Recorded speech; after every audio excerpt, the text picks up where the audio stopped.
Boa noite, pessoal. Essa é a Live KGB, um serviço nada secreto do jornal Brasil Sem Medo. E hoje nós estamos muito contentes, porque vamos receber um convidado ilustre, o nosso querido professor Olavo de Carvalho. Tudo bem, professor? Como vai? Nada secreto Tudo do bem jornal aí? Brasil Sem Medo. E hoje nós estamos muito contentes, porque Eu estou ouvindo minha própria voz aqui, o eco da minha... Vocês estão ouvindo também? nosso querido professor Olavo de Carvalho. Como é que eu tiro esse eco? Tudo bem, professor? Tudo bom. Nada Alguém está com o vídeo aberto aí. sem medo. Eu aqui?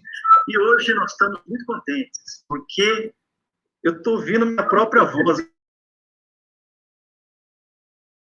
Ela no Olavo. O Olavo está com o navegador aberto e vendo o vídeo. Olavo, você tem que entrar no seu navegador onde está o vídeo aberto, o vídeo externo, e fechar.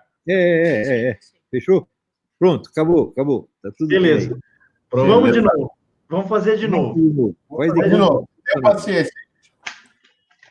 Recapitulando, voltando. Boa noite. Essa é a Live KGB, um serviço nada secreto do jornal Brasil Sem Medo. E hoje nós estamos muito contentes, porque recebemos o nosso querido professor Olavo de Carvalho. Tudo bem, Olavo? Tudo bem aqui. E aí, como é que tá? Tudo em paz. Grande alegria estar aqui. Alegria nossa, Olavo. Para conversar com o Olavo, nós temos aqui o Silvio Grimaldo, diretor de conteúdo do Brasil Sem Medo. Tudo bem, Silvio? Tudo certo? Tudo certo, Briguet. Boa noite, pessoal. Tudo bem com vocês? Boa noite, Olavo. Boa noite, buenas. Temos aqui também o homem mais perseguido do Brasil, daqueles que estão no território nacional. Porque, depois eu explico, o homem mais perseguido do Brasil, Bernardo Pires Kister. Tudo Boa bem, noite. Bernardo? Boa noite, Briguet, Silvio, Fábio, Olavo, boa noite, prazer estar aqui. Prazer ainda poder falar publicamente, né? Pois é, né? O Bernardo, ele é o homem mais perseguido do Brasil daqueles que estão no território nacional, porque fora do território nacional, o mais perseguido é o Olavo, né? Que Então- eu sou gordo demais, eu preciso de um país só para mim, deixa o Olavo lá nos Estados Unidos. E temos hoje um convidado especial também para conversar aqui com o professor Olavo, que é o nosso amigo, nosso querido repórter, escritor, Fábio Gonçalves, do Brasil Sem Medo. Tudo bem, Fábio? Tudo bem, Paulo? Boa noite, pessoal. Boa noite, professor Olavo, Silvio, Kister. Buenas. E hoje eu estou de observador privilegiado, né? Com as feras aí. Estou aqui na... Imagina, você vai falar. Você vai falar aqui. Maravilha. É o seguinte, na quarta-feira nós recebemos uma notícia muito ruim, que o PayPal, né, cortou os pagamentos do professor Olavo, do curso, né, do curso online de filosofia, do professor Olavo de Carvalho. Então, essa notícia provocou, inclusive, muita revolta na internet, até subiram hashtags, né, PayPal censor, né? Quais foram as hashtags que hoje... Boicote ao PayPal. Censura. Boicote ao PayPal e PayPal apoia a censura também, foram duas. PayPal... Ambas atingiram os assuntos mais comentados no Twitter brasileiro. Então, eu estava conversando com um amigo meu, um jovem aqui de Londrina, o Otávio Pedriali, faço questão de citar o nome dele aqui. E ele fez um comentário que me parece assim um comentário perfeito sobre essa situação. Ele disse o seguinte: a diferença entre tirar os meios de subsistência de um opositor e mandar fuzilá-lo é apenas de grau. É apenas de grau. Sem dúvida. E é exatamente isso que estão tentando fazer com você, Olavo. Tentando tirar os seus meios de subsistência. Como fazem com o Bernardo aqui também. Como é que você vê isso, Olavo? Como é que você recebeu essa notícia? A coisa mais maravilhosa é que foi o empreendimento dessa organização Sleeping Beaches, né? Que é uma organização ilegal. É uma organização que atua anonimamente, o que é proibido no Brasil. E ela tem esses instrumentos, eu não sei qual é o contato dela com o PayPal, ela conseguiu, então, criar uma trama dizendo, não, esse Olavo, ele espalha discurso de ódio, ele faz fake news, fala qualquer besteira lá. Uma delas foi, olha aí, o Olavo disse que, sem investigar o movimento gaysista, nós não entendemos a questão da pedofilia. Ele pensa que eu disse isso porque eu sou contra os gays. Não, eu disse isso por um motivo muito simples, porque o primeiro livro, né, de sucesso que pregou abertamente a liberação da pedofilia, o primeiro livro editado, não um livro clandestino, mas editado por uma grande editora, que é a Edition de Minuit, de Paris, foi escrito por um líder gaysista da França, que é o Tony Duvert. O livro chama-se L'enfant au masculin, a criança no masculino. E é uma apologia da pedofilia. Foi aí que o negócio começou. Antes, o pessoal que defendia a pedofilia defendia tudo escondidinho. Esse não, foi o primeiro cara que fez um escândalo. E ele era o grande líder gaysista da França. Então, a origem do movimento pela liberação da pedofilia é a origem gaysista. Foi isso que eu falei. É isso. Então, sem investigar o Tony Duvert, você não vai saber o que aconteceu. Daí ele diz, não, tá vendo? Ele está fazendo assim, é homofóbico, né? Eu só sou sleepingfóbico, isso sim, né? Todos esses camaradas, sleeping beats fóbico,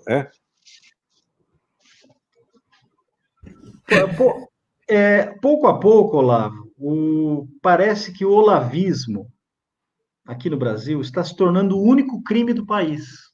Sim, pouco claro. Pouco a pouco, assim, a única acusação que se faz contra qualquer pessoa hoje, dentro ou fora do governo, não estou falando do governo, não, estou falando de qualquer situação, é a acusação de olavismo. Não, o sujeito é olavista, então ele é um criminoso. Se ele é olavista, ele é um criminoso, né? Pedofilia pode matar as pessoas, você pode como? Né? O Felipe Feto pode ensinar crianças a falsificar documentos, não tem problema. Né? Quer dizer, isso era um crime no antigo Código Penal. O Código Penal foi abolido. Né? Agora, o único Código Penal que tem é a cabeça do Barroso, do Imorais, né, do Faquinha. Esses caras são, né, o Código Penal. Eles mandam em tudo.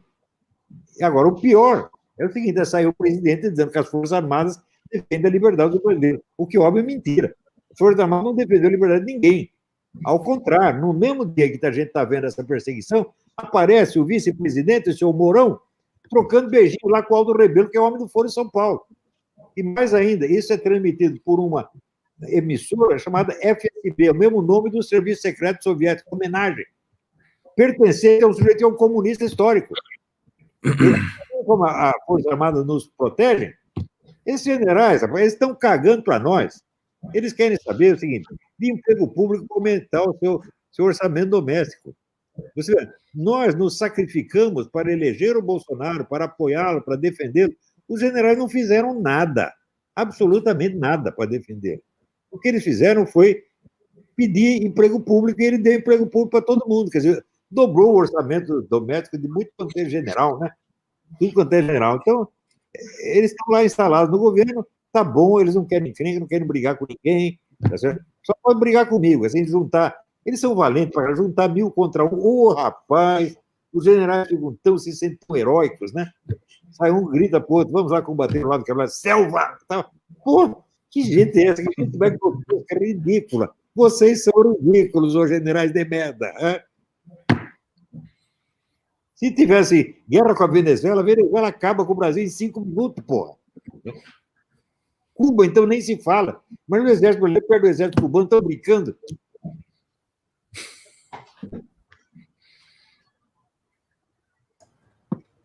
Então, pessoal, é a situação que nós estamos vivendo, né? O olavismo transformado em único crime hoje no país. E você tem uma divisão, que é aquela divisão, os sites de desinformação e os sites de jornalismo profissional. Essa é a divisão que está sendo feita, né? E isso é, na verdade, um pretexto para censura. Né? Aquele site, como o BSM, por exemplo, que tiver marcado com estrela amarela do site de desinformação, site de fake news, né? Ele passa a ser alvo de censura. E hoje nós estamos vendo a censura sendo praticada diariamente no Brasil. Olha aqui, eu pego esse seu Barroso e o acuso de fake news. Porque ele está tentando dar a impressão que aquele menino lá, o Felipe Feto, é um cidadão honesto e respeitável, quando ele é um sujeito que ensina a criança a falsificar documento. E chega um juiz de direito e a coberta diz: o que é isso? Fake news, mentira, desinformação. Estou acusando o cara disso na cara dele. Que ele vem discutir comigo? Não, ele vai discutir com o Felipe Feto, que está na altura dele, que está no mesmo nível dele. Ô, Silvio, arruma a câmera aqui. Opa! Ótimo. Aí.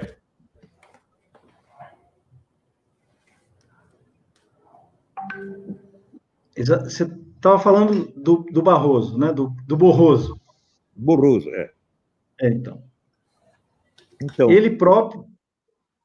quem introduziu essa expressão fake news no Brasil foi o Christian de Rosa, num livro cujo título é Fake News. E esse livro era a respeito da grande mídia, quer dizer, mostrou que a grande mídia era uma indústria de fake news. Daí os caras pegaram o termo e começaram a usar contra nós, só que até agora não mostraram uma única fake news, nem muito menos desinformação. Agora, eles são especialistas em corromper a linguagem. Então, eles usam a palavra desinformação para designar qualquer erro acidental que você tenha cometido, né, com alguma imprecisão. Eles chamam isso de desinformação. Quando é claro que não é desinformação, desinformação é uma operação de engenharia psicológica, feita com uma certa constância e por muitas pessoas ao mesmo tempo, para induzir uma população inteira em erro, ou um governo em erro. E isso são o que os caras fazem.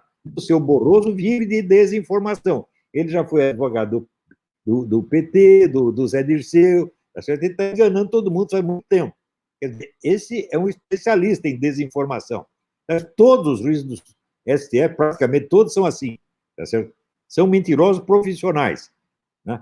Quer dizer, se você pegar a coleção de mentiras, já não acaba mais. É um negócio de um cinismo atroz. Mas entre eles e os generais, a relação é muito respeitosa. É porque esse pessoal não está interessado, na verdade, ele está interessado nas aparências do cerimonial. É só isso. Isso é um teatrinho grotesco. Todos eles... Eu vi essa cerimônia de nomeação de novos generais. Meu Deus, que coisa nojenta, porra. É só aparência. É como na posse da Dilma, né? Eles botaram um tabique para o povo não ver nada e botaram os soldados para dançar cirandinha para a presidência. Acabou o Exército Nacional, porra. Né? Agora está conversando com um amigo, ele diz: existem dois exércitos brasileiros. Existe o Exército de Caxias e existe o Exército de Deodoro, que é o Exército dos traidores dos filhos da puta. Tá vendo? E é isso, esse pessoal tudo é de Deodoro, não tem nada de Caxias. Né? Então, já esculhambaram com o Exército. Agora, o Bolsonaro, quando ele diz que o Exército defende a nossa liberdade, aí ele está esculhambando de vez. Porque o que eles fazem, a defesa que eles fazem é ir lá puxar saco de comunista. Veja, eu tive debates com milicos nos anos 90, quando eles propunham o negócio da criação do Ministério da Defesa. E eu disse: vocês façam esse ministério, vocês vão acabar batendo continência para comunista. Bom, teve 5 ministros da Defesa pertencentes ao Foro de São Paulo. E daí vinha o general Vilas Boas e ainda dizia: as nossas concepções de defesa são as mesmas do senhor ministro Aldo Rebelo. Ou seja, as concepções de defesa da pátria brasileira são as mesmas da pátria grande, do Chávez e Maduro, defendido pelo Foro de São Paulo. O que é isso? Né? Daí eu reclamei alguma coisa, esse general Vilas Boas escreveu uma série de insultos contra mim e eu respondi o seguinte: não vou responder porque o general está muito doente e eu não vou fazer isso. Eu acho muito feio esses generais que na época estavam atuando se esconderem por trás de um homem que está doente. Então não vou responder nada. Sabe o que fizeram? Eles fizeram desagravo ao general porque eu o ofendi, o chamei de doente. Eles estão sujeito que está lá na cadeira de roda, não pode mover os braços, eu digo que ele está doente, isso é ofensa, precisa de um desagravo. Então você vê, isso é tudo teatro, é um fingimento. Então eu passei a ter nojo de general. Nojo, sabe o que é nojo? É um pessoal desprezível, não tem coragem, não tem valor, não tem hombridade, não tem nada. Só quer emprego público para melhor orçamento doméstico, é isso que eles estão fazendo. Agora, não nego que o Exército seja uma boa empresa de construção civil e de transportes. Né? Isso eles são. Então, o nosso presidente é o quê? Ele é o gerente da empresa de construção civil. E pronto, ele não tem autoridade nenhuma, ninguém o respeita, ninguém o obedece, E ele aceita essa posição humilhante. E ainda, né, fica puxando o saco dos generais, dizendo que os generais defendem a nossa liberdade, quando, ao contrário, estão ajudando a oprimir nós. O professor, tem dois fatos interessantes que eu que corroboram muito com o que o senhor disse, que quando, na época do Mensalão, o Roberto Jefferson, em 2005, deu uma entrevista homérica, assim, para mim, histórica, aquela entrevista que ele deu ao Roda Viva, que ainda prestava, né, não era aquela roleta morta, né, e foi, acho que junho, por aí, de 2005, antes do início dos embates dele com o Zé Dirceu. E ele disse que quando começou o atrito do Mensalão, foi porque ele entrou e assinou a CPI dos Correios que o presidente, né, o Lula, na época, tinha pedido para ele não assinar.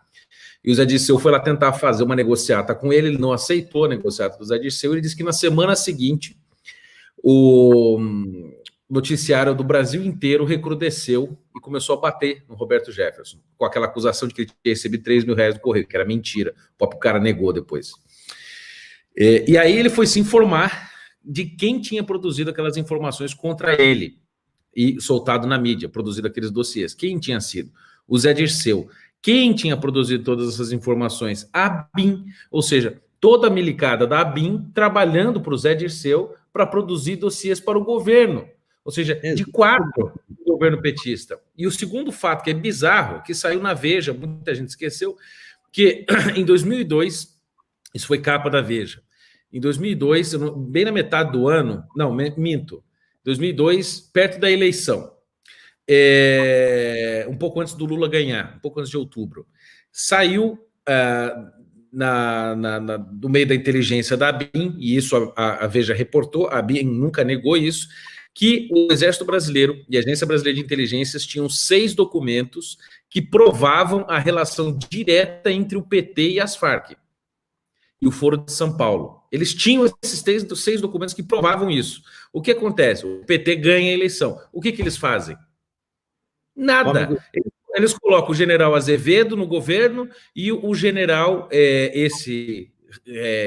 é o nome dele? Esse general Ramos, como o representante do governo no Congresso Nacional. Em vez de eles, então, impugnarem a chapa por aliança ao narcotráfico e por aliança ao Foro de São Paulo, eles vão trabalhar no governo.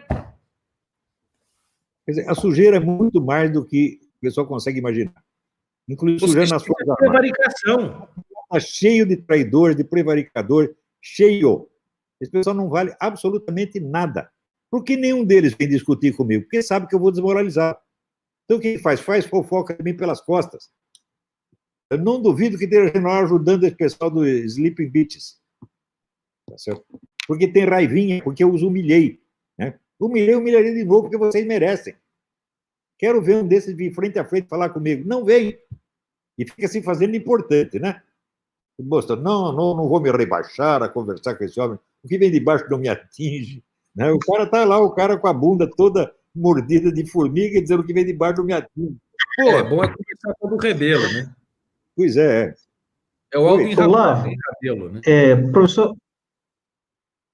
Professor, recentemente o Bernardo Kister publicou um vídeo muito importante sobre os generais, os militares, coronéis e generais que se formam... Coronéis. Na escola... Coronéis, né? São coronéis que se formam nas universidades chinesas, na Universidade do Exército do Mao Tse-tung, né? E eles lá fazendo formação, se orgulham e mostram isso com muito orgulho. Como é que o senhor vê essa relação entre... Porque foi publicado no site do Exército. Sim, foi publicado no site do Ministério da Defesa, exato. O nosso vice-presidente general não fica dizendo que o Brasil tem que casar com a China. Do casamento do Brasil com a China, né? É o casamento da formiguinha com o elefante, pô. Né? Vai ser um negócio perigosíssimo. É a destruição total da soberania nacional. E ele sabe disso. E é isso que ele quer, meu Deus. Esse pessoal trabalha para a China. Você veja, antes da China entrar na jogada, o pessoal comunista já tinha uma central de coordenação de contatos militares com sede na Unicamp, chefiada pelo famoso Quartinho de Moraes, que estuda esse assunto militar brasileiro há 50 anos. Enquanto isso, o pessoal da direita, liberais, etc., não fazia nada para contactar os militares. Um dia eu estava tentando convencer o pessoal do Instituto Liberal que eles tinham que se aproximar dos militares, botar umas ideias mais certas na cabeça deles. No dia que eu estou explicando isso, aparece o presidente do Instituto Liberal, o professor Og Leme, sobe no palco e prega o fim das Forças Armadas. Daí acabou. Então não dá, porra. É muito burrice de um lado, muita desonestidade do outro. Então, assim não vai. Agora, eu não duvido que esse pessoal comunista tenha o controle ideológico de uma infinidade de generais. Por que eu digo isso? Eu passei a década de 90 fazendo conferência para generais. E eu vi cenas, por exemplo, quando o Lula foi se apresentar ali no auditório do Clube da Aeronáutica, no Rio de Janeiro. Eu estava hospedado no hotel do Clube da Aeronáutica. E eu desci, estava saindo aí na hora que o Lula chegou. E eu vi ali 800 oficiais das Forças Armadas puxando o saco do Lula. Por quê? Eles estavam descontentes com o FHC, porque o FHC tinha diminuído o orçamento militar, então eles se apegaram ao Lula. Mas vê que gente, porra! Quer dizer, eles não percebem que o FHC e Lula estão combinados por trás? Não sabem, porque não sabe bosta nenhuma. Né? Então, outra coisa que eu vi, o presidente do Clube Militar, general Hélio Biapina, que é um cara que a vida inteira os comunistas tinham falado horrores dele. Ele estava lá, e o sonho dele era entrar em acordo com o jornal A Hora do Povo. Aquele jornal que dava manchete assim, Stalin foi o maior democrata do século. Era esse cara que o general ia puxar o saco. Outra coisa, o general Meira Matos, estava lá, ele com um bando de oficiais esquerdistas que faziam até um semanário. Certo? E o negócio deles era simplesmente derrubar, né, a direita. Pronto, é isso que eles estavam fazendo. Então, você acha que esses caras tinham alguma consciência do que se passa? Não, não tinha. O meu amigo, o general Sérgio Coutinho, que escreveu 2 livros importantes sobre a estratégia gramsciana no Brasil, ele morreu amargurado porque os colegas dele não ligavam nada. Eles só queriam saber de jogar ping-pong e melhorar o orçamento doméstico e puxar o saco do Lula e puxar o saco da Hora do Povo. É assim por diante, pô.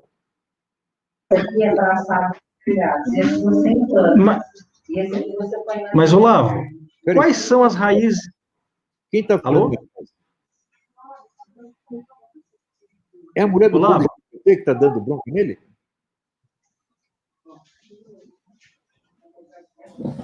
Tem alguém dando bronca, é alguém. Deve ser a mulher do Conde.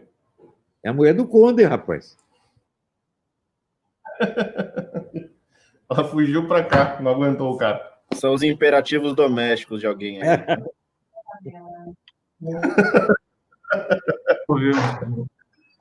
Fala, Brigueiro. Tá Silvio, eu sem estou a- na tela de novo. Acho que... Eu queria fazer uma pergunta para o Olavo. Seguinte, Olavo, quais são as origens históricas dessa aproximação dos militares brasileiros com os comunistas? Isso é do governo Geisel ou vem de antes? Não, eu acho que isso vem de muito antes. Porque os militares gostam de alardear que eles salvaram o Brasil do comunismo em 1964. Isso é mentira sórdida. Quer dizer, os comunistas espalharam um monte de mentira sórdida contra os militares espalharam outras mentiras sórdidas a favor deles mesmos. Eles não salvaram o Brasil do comunismo, merda nenhuma. Quem salvou o Brasil do comunismo foi a direita civil. A direita civil estava combatendo lá o governo João Goulart, que era um governo de comunistas, e que já estavam quase derrubando o cara. No último momento, os militares entraram na história, tá certo? E tomaram o poder, prometendo eleições em 6 meses. Depois cancelaram eleições e ficaram 20 anos no poder sem eleição. Quer dizer, eles traíram o povo, meu Deus do céu. E você pensa que eles combateram o comunismo? Não, eles combateram a guerrilha, que é guerrilha armada. Agora, a direita a esquerda desarmada, que era o antigo PCB, eles ajudaram o tempo todo. Eu já contei essa história esses dias. O falecido Enio Silveira, que era o chefe dono da maior editora comunista do Brasil, Editora Civilização Brasileira, umas semanas de morrer, com todo o peso que as palavras dos moribundos têm, me disse, olha, minha editora só sobreviveu graças à ajuda do governo militar. Foi assim. Você veja o seguinte, foi durante o governo militar que os comunistas tomaram posse da mídia inteira, de todas as universidades, das artes e espetáculos, e excluíram toda a direita. como os generais estavam ajudando a excluir a direita da política, excluíram a Adhemar de Barros, excluíram o Carlos Lacerda, tá certo? Você vê, tinha a revista filosófica da direita, que chamava, agora até esqueci o nome, esqueci o nome, Convívio. Convívio. Até hoje, artigos publicados na Convívio não valem para currículo universitário. Quem fez isso? O governo militar, enquanto reconhecia para currículo universitário toda a revista de esquerda. O que é isso, porra? Daí, quando o general Geisel dizia, eu não sou infenso às ideias da esquerda, não, você é infenso às ideias da direita. Por que você acha que, quando terminou o governo militar, a única força política que restava eram os comunistas? Os generais fizeram isso. Os generais nos traíram, porra. Né? Estão traindo o Brasil há muito tempo. E tem gente que ainda confia neles, pessoal. Acredita no fetiche da intervenção militar. Eu digo, olha, você vê os caras dançando cirandinha lá para Dilma, escondido do povo, e você vai confiar nessa gente, você está doido. Né? Olha, veja, eu defendi muito as Forças Armadas na mídia. Na verdade, eu era o único jornalista brasileiro que defendia a honra das Forças Armadas. E, por isso, perdi todos os meus empregos na mídia. Tá? Hoje, eu vejo que eu confiei demais nessa gente. E hoje me arrependo, eu errei. Claro, tem que defendê-los contra os comunistas. É verdade. E que os comunistas diziam que deles era mentira.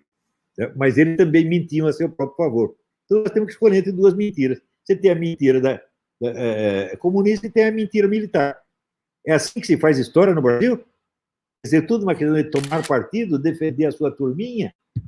É o conceito do Alcebiades, né? O que é a justiça? A justiça é ajudar os amigos e ferrar com os inimigos. Está lá no Platão, no diálogo.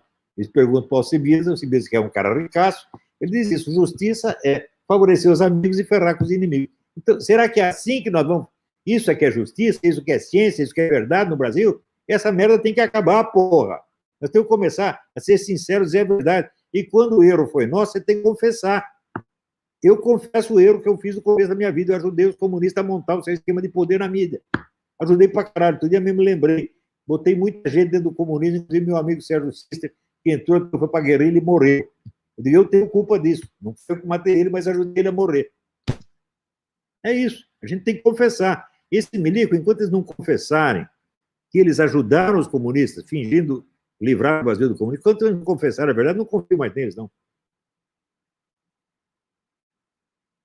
Briguet, essas raízes aí da relação entre as Forças Armadas brasileiras e o Partido Comunista, elas são históricas e elas vêm de antes da fundação do Partido Comunista.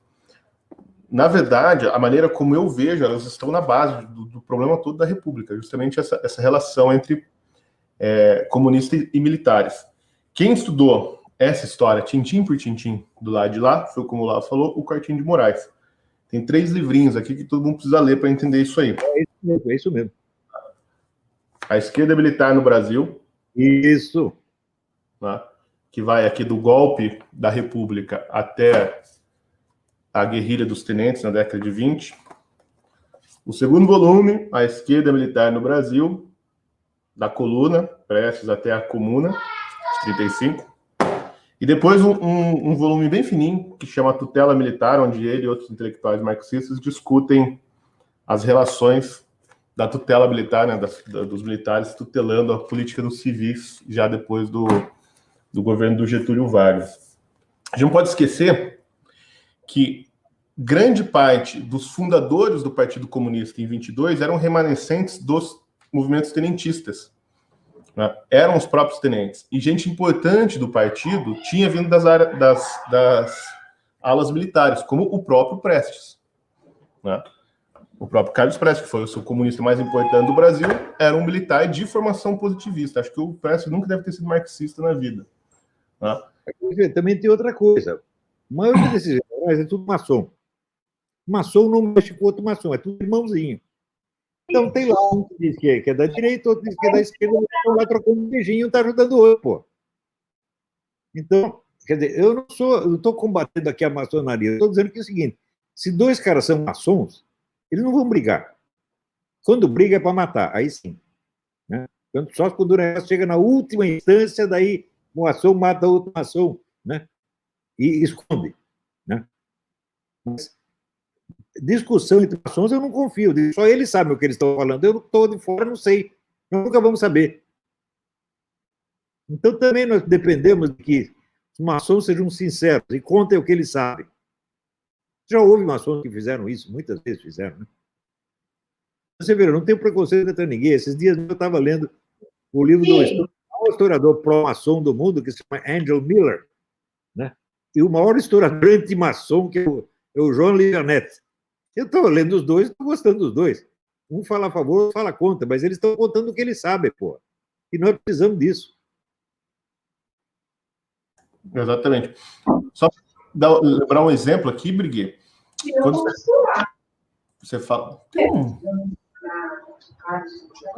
eu acho que é a Rosemary. A mulher do Conde está dando palpite aí. É a mulher do Conde. É a mulher do Conde. Durante o levante de São Paulo, em 24, o general... como é o nome dele que conduziu o levante? Isidoro... Deixa eu lembrar o nome dele. Ele foi até São Paulo, né, para sentar com o Otávio Brandão, que na época eram os Isidoro Dia Lopes, para sentar com o Otávio Brandão, que era um dos dirigentes do partido, né, para ter o apoio do PCdoB durante o levante. E o PCB disse não, né? Falou, não, a gente não vai ser subordinado de militar. Né? Então, essa relação, ela é muito antiga, essa coisa muito próxima e umbilical entre militares e comunistas do Brasil. Você veja, o meu falecido amigo Paulo Mercadante, queridíssimo amigo, Paulo Mercadante era do Serviço Secreto da Aeronáutica e era do Comitê Central do Partido Comunista ao mesmo tempo, pô. O que você quer? E ele não era um infiltrado, né, Olavo, nas Forças Armadas. E ele não era um infiltrado nas Forças Armadas, ele amava as Forças Armadas, o Paulo Mercadante. Claro, claro. Ele não se via como um agente duplo, ele achava que era uma coisa normal, ser milico e ser comunista. Não, ele só saiu da aeronáutica porque ele teve um acidente, ela quebrou a perna, daí não podia mais dirigir avião, então perdeu a graça e saiu. A família da FHC também. A família da FHC também, tudo milico.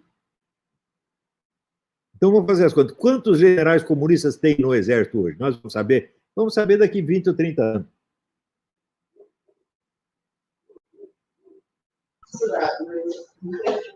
Eu queria fazer agora uma observação, até chamar o Fábio Gonçalves para falar um pouco sobre isso também. Voltando à questão da perseguição ao Olavo, né? Essa perseguição, essa tentativa de censurar, de tirar os meios de subsistência do Olavo, ou seja, de anular, né? De transformar o Olavo numa não pessoa, que é isso que se tenta fazer com o Olavo, o que se tenta fazer com o Bernardo também, né? Com outros no Brasil, né? Oswaldo Eustáquio, né? E outros, a Sarah Winter, né? Todas essas pessoas estão sendo anuladas, né? Estão se transformando em não pessoas. A gente fica se perguntando por quê, né? Por que um escritor oferece um risco tamanho ao estamento político, ao estamento burocrático brasileiro? E aí eu me lembrei do Solzhenitsyn, né? Solzhenitsyn. Quer dizer, o homem que mais ameaçou, que conseguiu desestruturar completamente o poder soviético. Um homem, apenas um homem. Então, eu queria falar sobre esse papel do escritor, Fábio, que as pessoas não levam em conta, né? A força que tem o escritor diante de uma situação dessas. Como é que você vê essa questão toda, essa perseguição ao Olavo? Isso não é por acaso, não é, Fábio? Não, eles sabem que o coração da coisa é o Olavo, né? Assim, que o centro da coisa é ali, né? E que se eles querem de fato, porque assim, destruir o Bolsonaro, né, você tem um efeito político imediato, né? Depois vem outro. A questão é destruir o núcleo da coisa. E eles sabem que o núcleo da coisa são as ideias do que o professor Olavo ajudou divulgou e ensinou ao longo dos anos aí, né? E é evidente que eles não vão medir esforços, né? para censurá-lo, para boicotá-lo. Não só o Olavo, enquanto o intelectual principal aí dessa coisa, como também os outros intelectuais e escritores que surjam, né, logo em seguida. Por exemplo, eu escrevi aquele romance lá para um concurso, né, do Ministério da Cidadania, um romance sobre a independência do Brasil, né? Daí eu fui um dos contemplados, dos vencedores, né? Daí, em seguida, fizeram uma campanha, né? Tentaram fazer uma campanha de difamação, dizendo que eu fui que eu ganhei roubado e que era para me investigar e tal. Enfim. Porque os comunistas, como o professor... Mas qual era a alegação? Oi? Qual era o seu crime? Por que suspeitaram de você? Porque eu era aluno do Olavo. Não é porque você é porque você é negão. Não, o que o cara fez? O cara é aluno do Olavo, então ele deve ter ganhado roubado. Não, é maior o crime. Se é do Ministério da Cidadania, então o Olavo ligou para o Bolsonaro, que ligou para o Ministro da Cidadania, que mandou dar o prêmio para você, só pode. É evidente, né? É evidente, né? Eu nem sabia que ele tinha ganho, estou sabendo agora. Então, mas é o que eu falei no começo. O único crime do Brasil é o olavismo. Agora, tem uma coisa. Já é. Um negócio. Outro dia o cara me comparou com o Gustavo Corsão. Eu falei, não, eu tenho a maior prestação do Gustavo Corsão, mas eu sou totalmente diferente dele. E expliquei. Agora me compararam com o Solzhenitsyn. Falaram, não tem nada que ver. Pelo seguinte, o combate do Solzhenitsyn foi contra uma ideologia política. O meu não foi. A minha briga com esses caras não é política. Você acha que é por motivos políticos que eles estão contra mim? Não, meu filho, é por inveja, complexo de inferioridade. Esse Boroso tem complexo de inferioridade porque ele é inferior. O Mourão tem complexo de inferioridade porque é inferior. Todos esses é uma inveja filha da puta. Eles têm ódio do seu bom escritor, tem que morrer, porque eles nunca serão nada e sabem que nunca serão nada. Eles são os seus postos. Tira o posto, o cara não é nada. Eu não tenho posto nenhum. O que eu sou? Qual é meu posto? Meu posto é ser o Olavo de Carvalho, meu posto é ser o autor desse livro. Meu posto é feito se constitui daquilo que eu fiz, não daquele que fizeram para mim, não do lugar onde me botaram. E esses caras, tirando o lugar, não são nada. Né? Tira aí o posto do Mourão, o que ele é? Ele não é nada. Tira o posto do Moroso, ele não é nada. E eles têm um complexo de inferioridade, um ódio sem fim. Isso não é... Veja, esse ódio à inteligência não é de hoje no Brasil. Qualquer camarada que é um pouco mais capaz do que os outros, faz o possível para destruir. Como fizeram com o Mário Ferreira, porra. Né? Viram, o que fizeram com o Otto Maria Carpo? Descobriram que o homem era um gênio, então começaram a usar ele para fazer artiguinho político para favorecer comunista. Ele passou os últimos anos da vida dele, ele não escrevia mais nada de literatura, só aqueles artiguinhos de merda, que hoje a gente sabe que todo aquilo era feito com material que os comunistas davam para ele. Como aquela famosa história, artigo da Operação Thomas Mann, que era, né? Thomas Mann era um funcionário americano. Hoje nós sabemos que tudo aquilo foi inventado pelos comunistas. E o Carpo se rebaixou, ele era o maior historiador da literatura do mundo. Ele se rebaixou para manter o seu emprego, ele se rebaixou a escrever essa merdinha para comunista, ele dependia dos comunistas para o emprego. O Brasil faz assim, tem que rebaixar tudo, tem que esculhambar tudo, tá certo? Você vê, quando eu comecei a estudar as obras do Mário Ferreira, eu comecei a procurar os antigos alunos dele, para ver se me ajudavam a promover. Todo mundo escondia o Mário Ferreira. Eles subiram na vida graças ao Mário Ferreira, com o que ele ensinou para eles. Eles queriam esconder o cara, para não mostrar que o cara tinha muito mais mérito que eles. Tinha um padre em Santos, que foi colega dele, conhecia bem o Mário. Ô, padre, vamos fazer aqui um trabalho sobre o Mário Ferreira dos Santos. O Mário, aquele comentarista de Nietzsche, o comentarista de Nietzsche, o caralho, padre. O homem é um grande filósofo, ele foi comentarista de Nietzsche na juventude. Depois construiu uma obra majestosa que deixava Nietzsche no chinelo. Mas o padre queria rebaixar o cara. O outro, então, também. Um dia eu vou falar com o cara, mas o Mário... Ela disse, o Mário tinha aquele negócio esotérico. Eu falei, e você não tem? Você é maçom? Que caralho de maçonaria é essa que você frequenta que não é esotérica? Porra! Quer dizer, fica se fazendo importante para rebaixar o gênio. Não pode ser gênio no Brasil, porra. Você vê, aqui nos Estados Unidos, quando a pessoa vai para frente, todo mundo te cumprimenta. No Brasil, todo mundo quer matar você, porra. É assim. Então, a inveja é uma das grandes instituições nacionais. Então, o meu conflito com esses funcionários, e generais e juízes, não é ideológico, de jeito nenhum. É um conflito humano. Né? Porque eu realmente sou muito mais capaz do que eles. Eles não têm capacidade sequer de seguir os meus ensinamentos. Não têm capacidade para ser meu aluno. Digo isso ao Mourão. Você não tem capacidade para ser meu aluno. Você não tem capacidade para seguir o meu curso. E fica aí se fazendo importante. Por quê? Porque você tem as medalhinhas, tem o cargo. Né? Tira o cargo, você não é nada. Eu não preciso de cargo nenhum, pô. Né? Meu cargo é o quê? Eu chamo o seu Olavo de Carvalho, é o que eu sou. Eu sempre fui, já nasci assim. Né?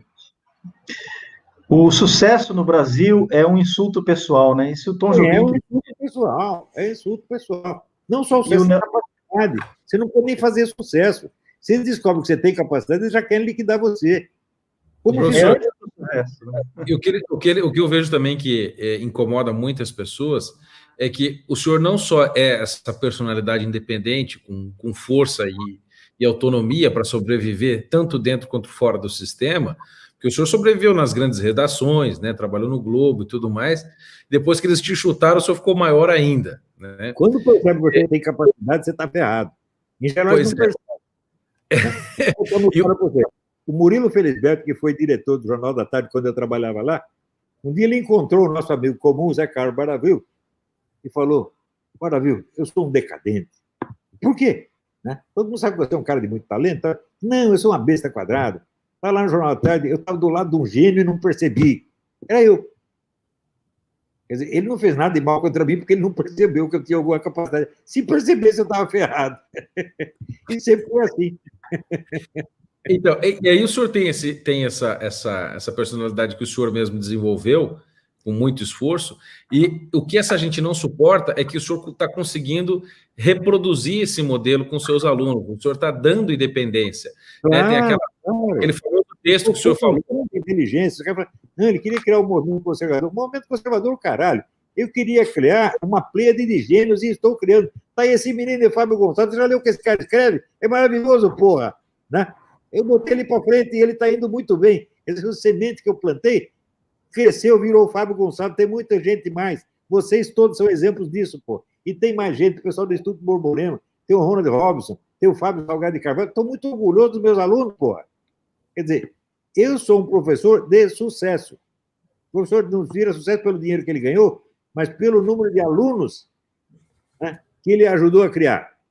Estou muito satisfeito com isso, não só com a minha obra escrita e falada, mas com a obra humana, o número de alunos. Que universidade brasileira conseguiu fazer isso, meu Deus do céu? Que universidade brasileira criou uma pleiade de gênero como eu criei? Essa universidade custa um dinheiro maluco. Eu dou o curso de filosofia mais barato do mundo e está funcionando. Por quê? Porque eu estou trabalhando com sinceridade. Eu estou fazendo o que eu queria fazer. Eu não estou fazendo uma coisa e fingindo outra. Né? E todo mundo que está metido na educação brasileira é tudo fingidor. É tudo ator. É tudo pantomima. Né? Deixa eu só dar um recado aqui. O Olavo falou do curso, né? Fica mais barato e tal. Tem muita gente perguntando qual é que fica o COF agora, o seminário de filosofia, por causa da história do PayPal. Bom, ele fica como sempre foi. Você pode entrar lá, tem lá o sistema de pagamentos, pode fazer o seu pagamento, está tudo funcionando. Né? O PayPal era uma das opções que tinha. Não pode fazer o pagamento pelo PayPal, porque o PayPal veta, eu vi lá. Não, o PayPal já nem tem mais lá no site, né? Já nem aparece mais, mas continua, você pode pagar por boleto, transferência bancária, cartão de crédito, cartão de débito, tem todas essas opções lá. Então tá tudo funcionando igualzinho. Então, inscrevam-se no seminário de filosofia se você não é aluno do Olavo, que é o melhor investimento que você pode fazer na sua vida. E o segundo melhor é assinar o Brasil Sem Medo. Essa live é para o Brasil Sem Medo, né, o maior jornal conservador do Brasil. Então, você entra lá, brasilsemmedo.com, faça a sua assinatura, né, é R$290 a anuidade, e você vai ter uma série de informações legais lá, inclusive poder ler os textos do Fábio Gonçalves, que a gente só publica lá. Adoro os textos de mim. O cara é bom. Eu falo o seguinte, o Brasil Sem Medo é o maior jornal conservador do Brasil e o menor também.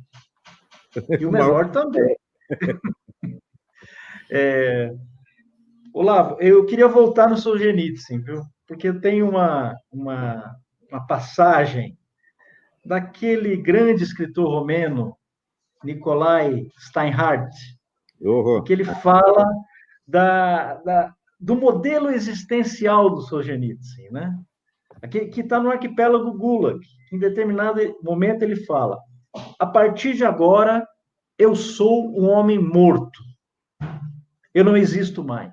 Isso. Minha vida acabou aqui. Ele fala isso dentro da prisão. Ele decide, e a partir disso, ele é invencível. Eu fiz a mesma coisa. Nos anos 80, eu decidi estar morto. Eu já morri. Portanto, o que eu espero da vida? Mais nada. Então, portanto, o que vier é lucro. E foi lucro mesmo, pô. Tudo começou a funcionar.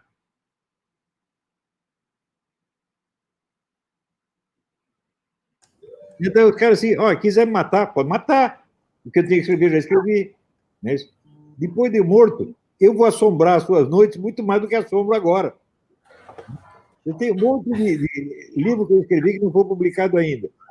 Eu acho que dá uns 40 livros, né? Se você pegar as gravações, tal, dá uns, pelo menos 40 livros. Isso vai continuar saindo. Então, quando o pessoal... Você vê, quando ninguém lembrar quem foi Mourão ou quem foi Bolsonaro, o pessoal vai estar lendo meus livros, porra. O livro tem uma força autônoma, não depende da existência do autor. O pessoal está lendo o Solzhenitsyn até agora, porra. Não é isso? Eu estou lendo agora Strindberg, estou maravilhoso, maravilhado, o cara morreu no começo do século. Não é isso? Ninguém vai parar de ler o Strindberg nunca na vida, porra. Quando vão parar de ler o Dante? Nunca na vida. Né? Você imagina os inimigos políticos do Dante, estão todos lá no inferno, né? Tomara que morra, tomara que morra. Querem tomar o dinheiro do Dante, porra. E eles foram para o inferno antes, né? Eles foram para o inferno antes de morrer, né?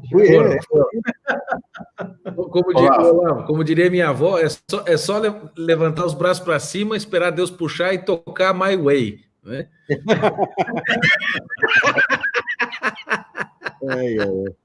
O Felipe Neto falou no Twitter dele assim, professor, é melhor a gente fazer alguma coisa com o Olavo, porque senão daqui 10 anos o Olavo vai dominar o Brasil. Eu falei, você já tomou no cu já, meu querido. O cara só está 10 anos atrasado. Por que deu isso? Porque é o seguinte, não é por nada, não era por nada na minha presença, mas eu sou o único bom escritor da minha geração. O resto, para não dizer, olha, tem o Alberto Mussa que sobreviveu. Ele está mais ou menos com a minha idade. Escreveu livros excelentes, mas são romances, né? Então, o escritor, assim, ensaísta, filósofo, sobrou eu, porra. Você sabe o que quer dizer o meu nome, né? Minha avó que escolheu esse nome para mim, que é uma palavra norueguesa, significa sobrevivente. Quer dizer, morreu todo mundo, sobrou eu, pô. Então, é claro, se o cara... Se é o melhor escritor, fala, que vantagem tem de ser o melhor escritor se não tem mais nenhum? Morreu tudo. O maior filósofo, não tem nenhum outro filósofo. Quem vai me comparar com o quê? Com o Renato Janino Ribeiro? Tá brincando? Vai me comparar com o Cagades? Não é possível, pô. Isso é palhaçada. Então eu não tenho concorrente, então não tem mérito de ser o melhor, né? Essa decadência cultural do Brasil, Olavo, que você sempre descreveu, que você descreveu como ninguém, eu outro dia estava pensando que é aquele ditado popular, sabe? Pai rico, filho nobre, neto pobre. Isso então, do ponto de vista intelectual. O pai rico, você pega a esquerda lá nos anos 60, você tinha gigantes, você tinha um Otto Maria Carpo, apesar de estar entregue toda a militância, era um homem admirável. Você tinha um Caio Prado Júnior, tinha um Jacó Gorender. Esse é o maior escritor comunista brasileiro, Jacó Gorender. Jacó Gorender, excelente. Quer dizer, você tinha monstros sagrados. Você tinha o Graciliano Ramos lá, né? Morreu em 53. Mas ele não era muito comunista, não. Ele era do partido, mas ele não gostava nada dessa merda. Pois é. Aliás, o Paulo Mercadante disse que ele estava para ser expulso do partido quando ele morreu. Ele morreu em 53. O melhor amigo do Graciliano, né? Você sabe que o Tênis de Moraes, quando escreveu a biografia do Graciliano, ele escreveu baseado inteiramente no arquivo do Paulo Mercadante. O Mercadante sabia tudo do Graciliano. O Mercadante tem um pequeno livro sobre o Graciliano, que é uma beleza, uma coisa maravilhosa. Mas então, você tinha esses gigantes da esquerda, né? Aí depois veio o filho nobre, que é aquela geração que o Olavo desmontou no imbecil coletivo. Isso. Que que se beneficiava do brilho dos seus antepassados. Dos seus Exatamente. Marilena Chauí, Emir Sader, Fábio Conder Comparato, Leandro Conder. Hã? São os filhos da PUC. O chicote da tiazinha.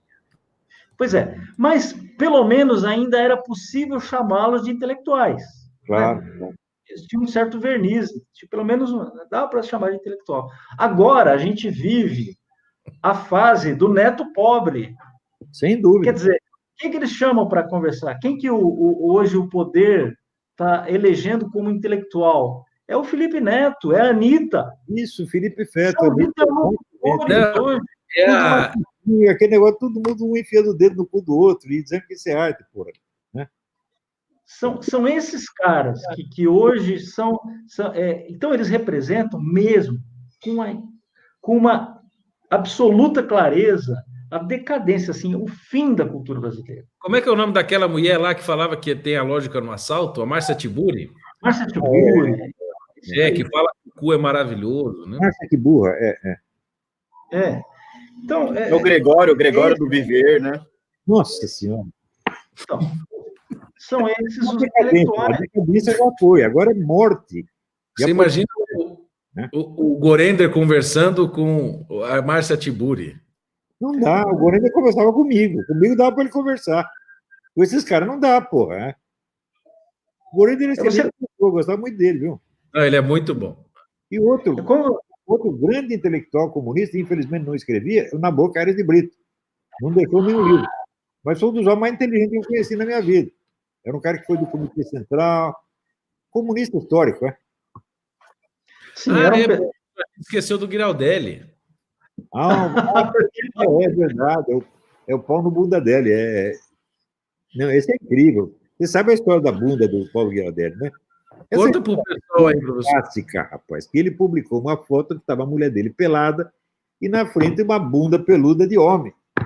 Daí eu falei, ô Paulo, você fica mostrando a sua bunda assim em público? Sabe o que ele respondeu? A bunda não é minha. Eu falei, porra!